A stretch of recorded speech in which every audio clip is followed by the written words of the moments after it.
We thought we knew absolutely everything there was to know about the upcoming DJI Mini 4 Pro, which will be launched on the 25th of September. However, so far one final detail has of course eluded us, and it's the most important one: the price.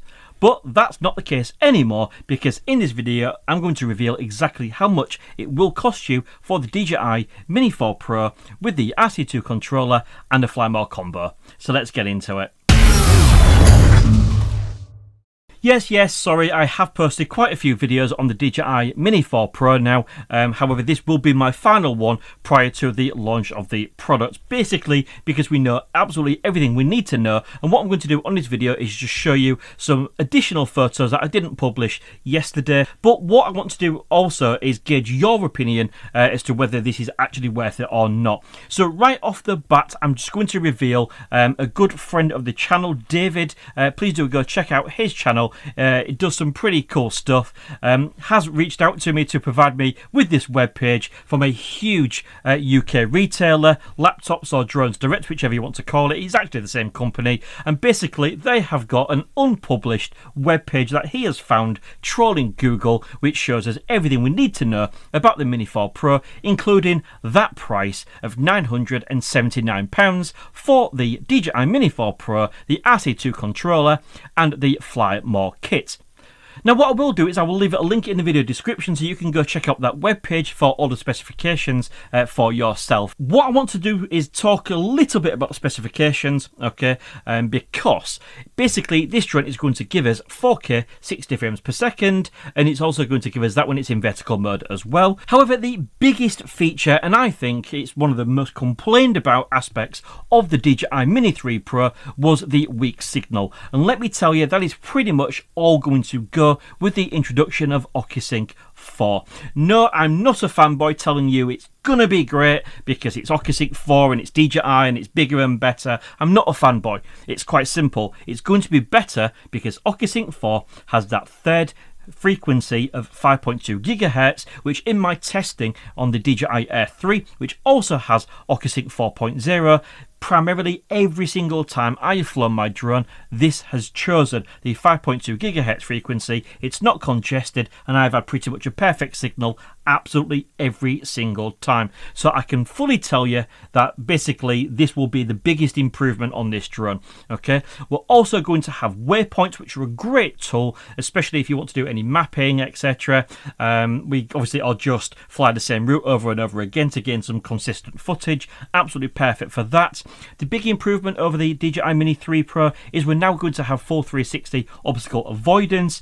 Again, that's a contentious one because, as I found on my channel, the main time where you're going to find obstacle avoidance useful, or side obstacle avoidance, is generally when I'm testing, just to see how good it is and putting it in an incredibly difficult situation and expecting it to be able to sort of navigate out amongst small little branches, leaves, etc.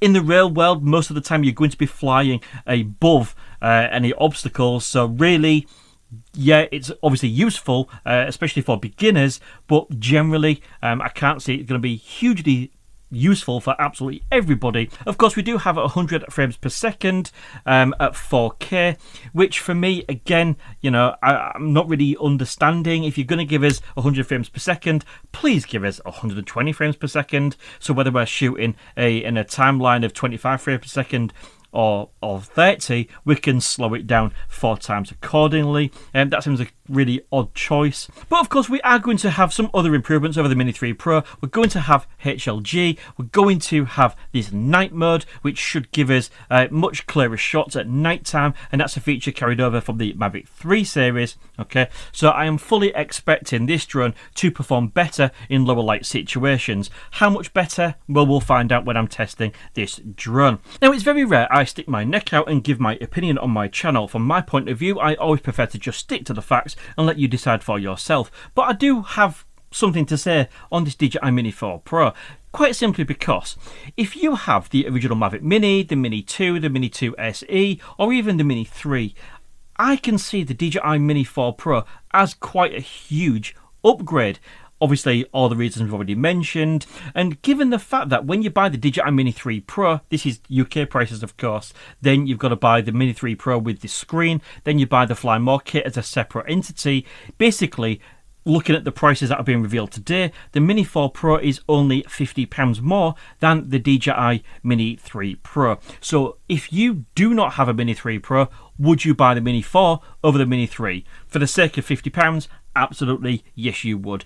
And every single day of the week you would pay £51 more for this drone with all those additional features.